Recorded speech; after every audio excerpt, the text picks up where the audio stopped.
Enugu launches NELFUND rollouts for zero-interest student loans and 1 billion naira skills acquisition program. Enugu State has taken a bold and historic step towards inclusive education and workforce development by officially launching the Nigerian Education Loan Fund (NELFUND) rollout for zero-interest student loans for tertiary education and being selected as a pilot state for the federal government's 1 billion naira skills acquisition loan program.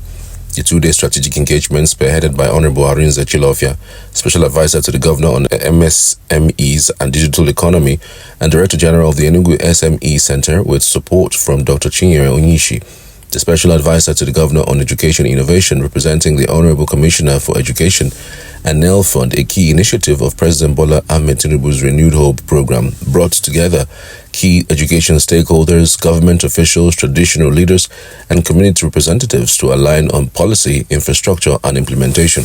Day one was anchored around the full rollout of NELFUND's zero-interest loans program for tertiary students, which covers tuition fees and offers an optional 20,000 naira monthly upkeep allowance for up to 12 months. The digital application process requires JAMB verification, NIN, and institutional confirmation. Funds are disbursed directly to institutions. Mr. Akintunde Sawyerr, Managing Director, CEO of NELFUND, led a high-level session with Vice-Chancellors, Rectors, Provosts, Registrars, and Deans of Student Affairs across Enugu State, emphasizing the urgent need for institutional participation to ensure students can access the funding without delay. The breakout sessions focused on institutional portal integration and data validation, fraud prevention through system controls, and compliance workflows for real-time verification. Simultaneously, Executive Director of Operations Mr. Mustapha held technical sessions with ICT directors and MIS officers, aligning on back-end data structures, feedback mechanisms, and automation to streamline disbursement. Despite Enugu's strong education credentials, the state currently ranks 33rd of the 36 in NELFUND application uptake. The Day 1 engagement served to reposition Enugu for immediate progress and deeper participation.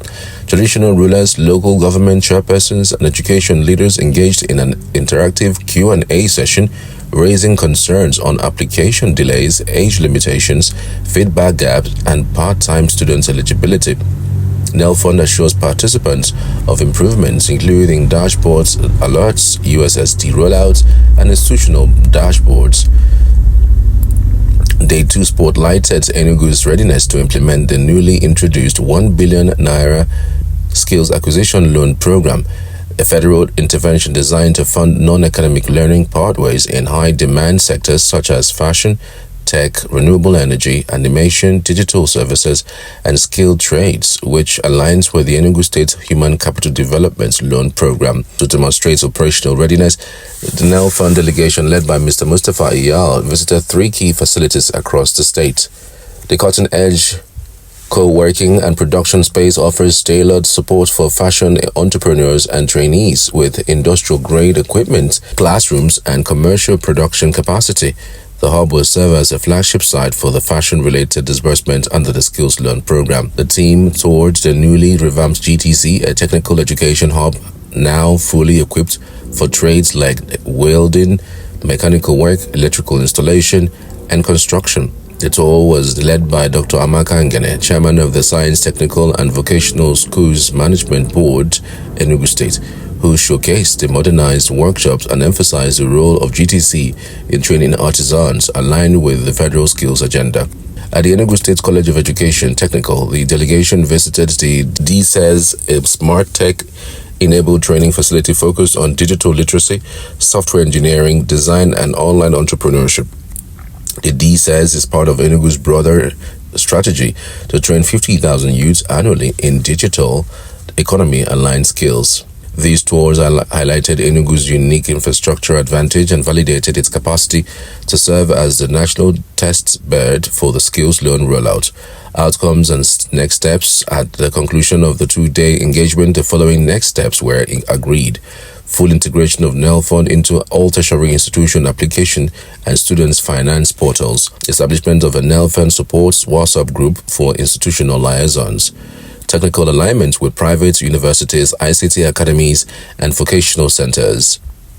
Formalization of Enugu as the location for the NELFUND Southeast Zonal Office. Goodwill messages from the Vice Chancellor of ESUT, Director of IMT, the Chairman of Council for Traditional Rulers, and other key stakeholders reinforced cross-sector support for long-term success. With the rollout of zero-interest student loans and the launch of 1 billion naira skills acquisition loan program, Enugu is rewriting the playbook for education financing and workforce development in Nigeria. From academic tuition access to technical empowerment, the state is providing its youth with the tools to thrive in a modern economy. This initiative is not just about loans, it is about inclusion, opportunity, and transformation. Under the leadership of Governor Peter Mbah, Enugu is showing what it means to build a future where no learner is left behind.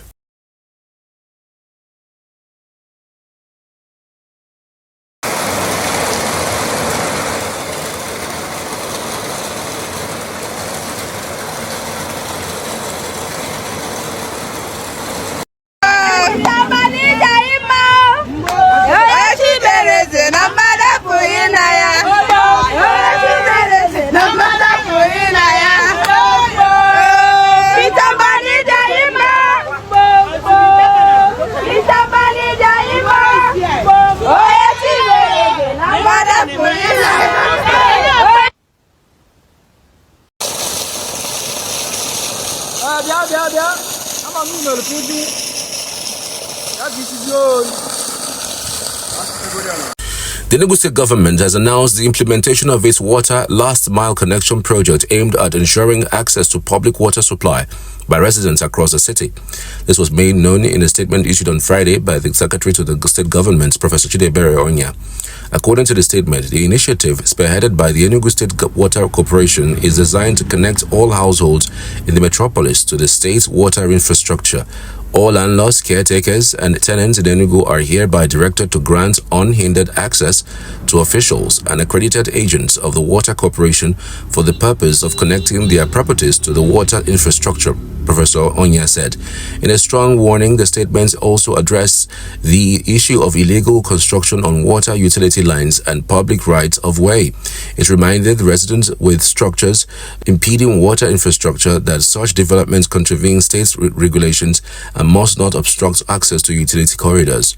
It said, quote, residents who have constructed buildings on structures on water utility lines or public right-of-way are reminded that such developments are illegal. These individuals are also required to grant full and undisrupted access to water corporations teams. The government emphasized that any obstruction will be treated as a serious violation of the law and would attract enforcement actions. This initiative is a key part of the government's efforts to deliver safe, clean, and reliable water to every home while also restoring and protecting public infrastructure for the benefit of all, Professor Onyishi stated. He further warned that non-compliance with the directive would attract sanctions as stipulated by the law, urging all residents to cooperate fully with officials to ensure the success of the project. The Water Last Line Connection project marks a significant step in the state government's efforts to extend potable water to all homes in the capital city. So water is important. Already on the last leg of connecting these waters into the homes. Just in case you don't understand what that statement was all about, they're saying that, look, this is the last leg of this connectivity in terms of water getting into homes. You know, so they also understand that people have built houses that could stop pipes from being connected.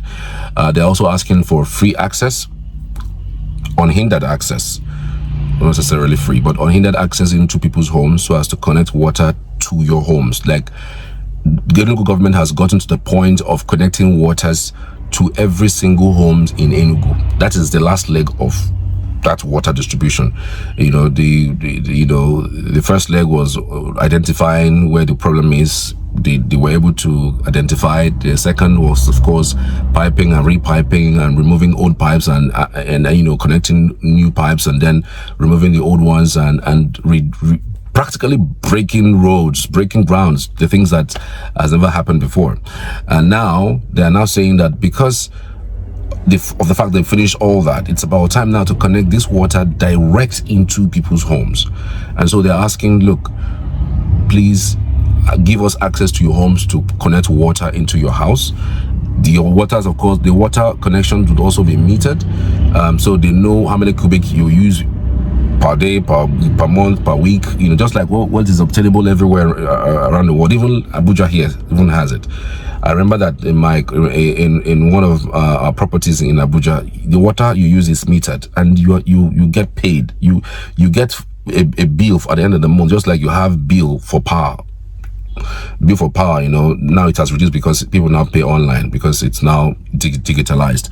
But this one, the one I'm talking about in Abuja, they bring bill to you every day. They tell you the cubic amount of water you used and what it cost and everything, so everything will be digitized. And that's the reason why they want to do it in your house, so that you're able to control the amount of water you use, so they're asking for the unhindered access. They're asking that, look, if there's any building that's within the water line, they're going to bring it down. They're going to enforce it.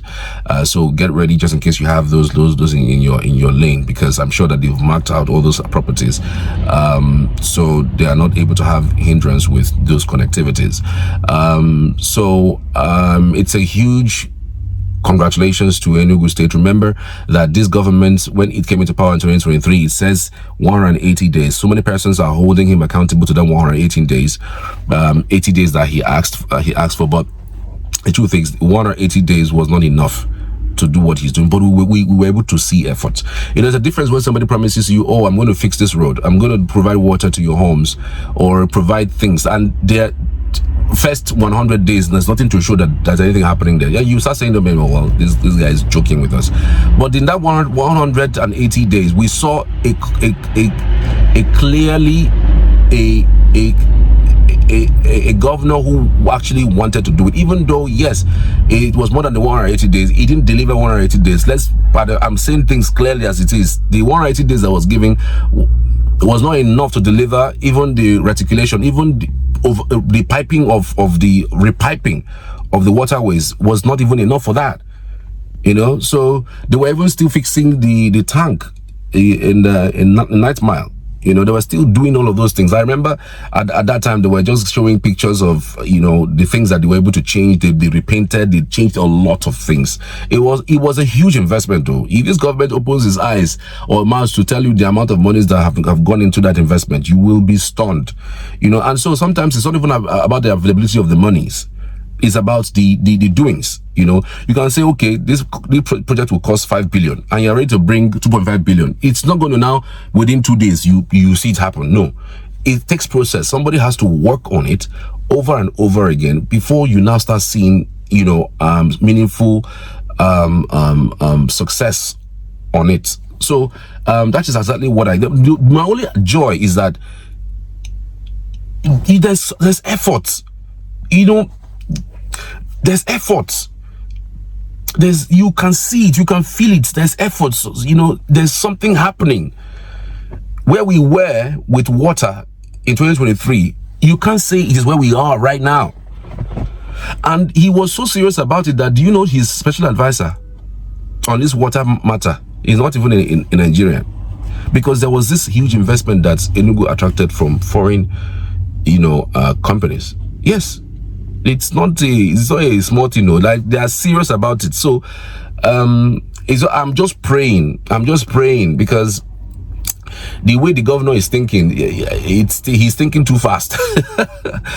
I'm just praying that it will not be too expensive for people to be able to afford. When we now have investors coming, investors are here to do business. They want to make monies and go away. So when there's foreign investors that are involved with this water thing, you start thinking, they better make a day buy my water from tanker, put into my tank, than to have this water in my house.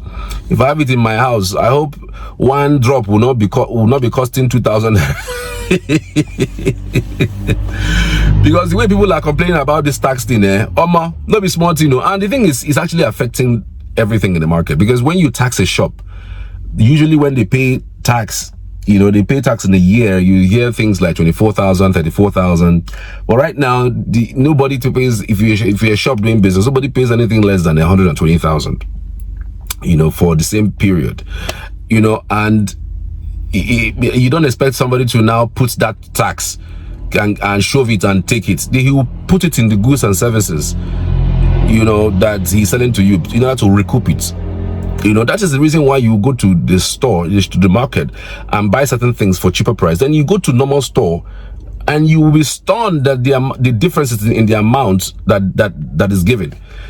So aside this part that I am scared of, I think it's a good development. Have water reticulated into our homes.